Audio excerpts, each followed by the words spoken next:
el asambleísta Pavel Muñoz. Muchísimas gracias, presidenta. Buenos días con todos los legisladores, las legisladoras. Muy breve, presidenta. De manera inicial, solamente coincidir con todos aquellos que han dicho que estos son los temas que este pleno debe debatir, que estos son los temas que le interesan a la ciudadanía. Y saludo y felicito en ese sentido la participación, el trabajo que ha hecho la Comisión de Justicia para que se puedan trabajar reformas al COGEP que evidentemente son positivas para el orden ciudadano. Sin embargo, presidenta, yo he enviado a los asambleístas de esta mesa, particularmente a su presidenta, también a quien felicito por haber guiado el primer debate y en este segundo debate, y me parece que es adecuado que no plantee que la votación se dé ahora, sino que se puedan procesar algunas reformas planteadas en este segundo debate sobre este proyecto de ley. Le he enviado, decía, a los miembros de la mesa una comunicación que va en el sentido de lo que hoy expone el asambleísta Torres. ¿Por qué? Porque coincidiendo con la asambleísta Salgado, creo que aquí no hay evidentemente el deseo de querer favorecer alguna, digamos, posición determinada. Creería también que esa posición determinada menos busca favorecer a una empresa transnacional. Sin embargo, si la norma tiene que leerse también sobre los riesgos que abre, sobre los riesgos que pueda advertir, la primera cosa que quiero comentar es la regulación que están haciendo en el proyecto de ley al artículo 28, que busca ampliar las materias sobre las cuales se puede hacer el recurso de revisión. Recordemos que la iniciativa legal actual está fundamentada sobre todo en el artículo 184 de la Constitución y se regula más o meramente en el Código Orgánico la función judicial.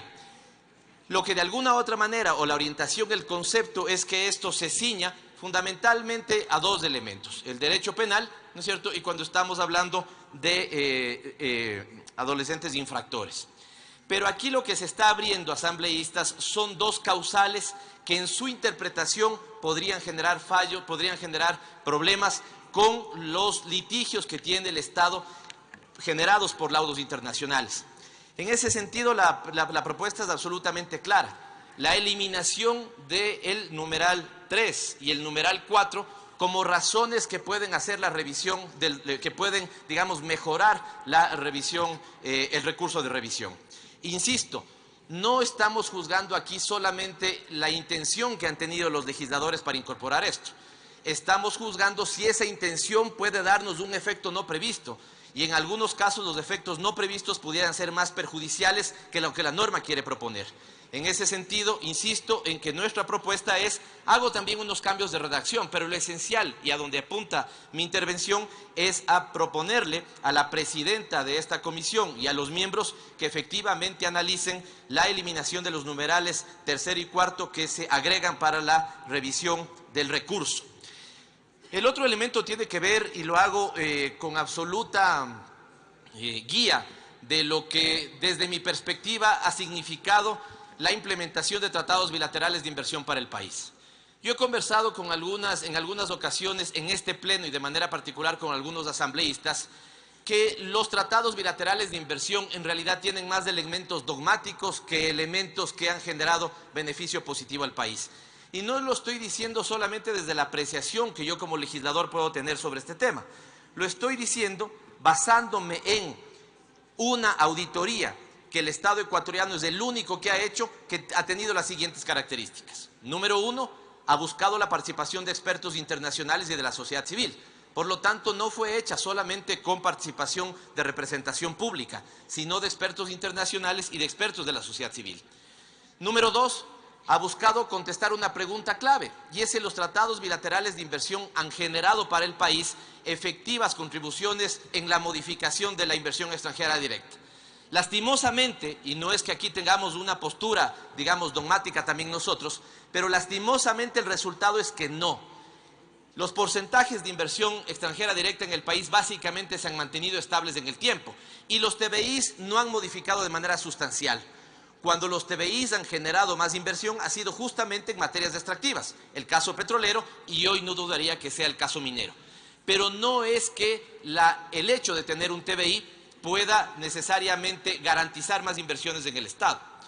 La tercera característica es, y partimos de este presupuesto, Los países con los que tenemos firmados tratados bilaterales de inversión han generado más inversión para el país y la respuesta es no. De hecho, la respuesta es contraria. Países con quienes no tenemos firmados tratados bilaterales de inversión son los países que más han hecho inversión extranjera directa en el Ecuador.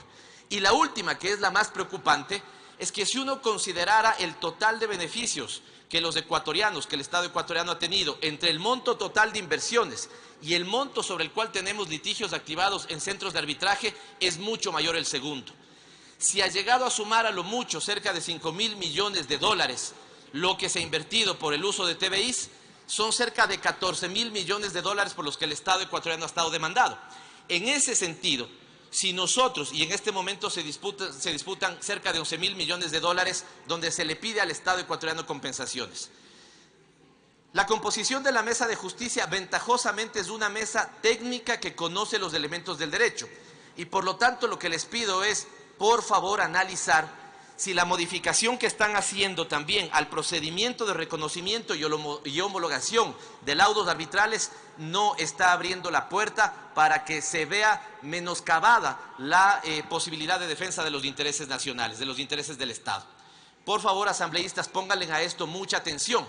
El caso Chevron en este momento se ha activado de manera perversa. Una empresa que ha generado todos los perjuicios que uno pudiera imaginarse en la Amazonía ecuatoriana. Y llamo la atención para la participación y la representación de los hermanos y las hermanas amazónicas en este pleno de la Asamblea Nacional. Ahí tenemos dos elementos en el problema y en el litigio.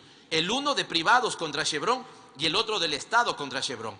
Y aquí se está afectando a los dos elementos. Porque si nosotros abrimos, como pudiéramos estar abriendo, insisto, el capítulo relacionado con sentencias, laudos arbitrales y actas de mediación expedidos en el extranjero, creo que pudiéramos estar nuevamente vulnerando los mecanismos de defensa que tiene el Estado ecuatoriano en ese sentido. Por lo tanto, la propuesta es ahí nuevamente clara.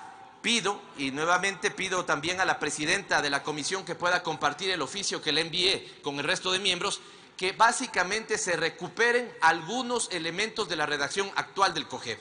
Más aún, si como puedo entender hay alguna sensibilidad para eliminar la disposición tercera y cuarta del recurso de revisión, los numerales tercero y cuarto del recurso de revisión, eventualmente van a tener que hacer ustedes un ajuste en la norma relacionado con lo que he señalado, con el tema de laudos y sentencias arbitrales. Creo que eso es lo fundamental. Hay otro elemento que planteo sobre reformas a la ley de arbitraje y mediación, que es muy sencillo, le he explicado a la presidenta, y ahí simplemente lo que solicito es que no se deje esto al marco interpretativo, sino que se diga claramente quiénes son los competentes para asumir estos elementos.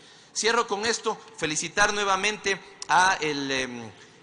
el otro elemento que conversé con la presidenta también es el tema de caducidad de los juicios monitorios. Y nuevamente ahí el tema es, por favor, asambleístas, traten de cerrar el marco interpretativo en la redacción. Cierro entonces felicitando nuevamente, porque esto es lo que debemos tener en el Pleno, cosas que le interesan al país. Pero estas cosas que le interesan al país tienen que analizar dos cosas: los defectos previstos en la normativa y también analizar los defectos no previstos en la normativa. Si entre los no previstos eventualmente se podría vulnerar la capacidad de defensa del Estado, hay que corregir eso. Si entre los no previstos eventualmente se podría favorecer alguna transnacional en contra de los intereses del Estado, hay que limitar eso. Si entre los no previstos vamos a ser más flexibles aún y vamos a ceder lo que la Constitución nos dice que no cedamos en materia de arbitrajes, hay que estar atentos con eso. Esa es mi intervención, presidenta. Muchas gracias.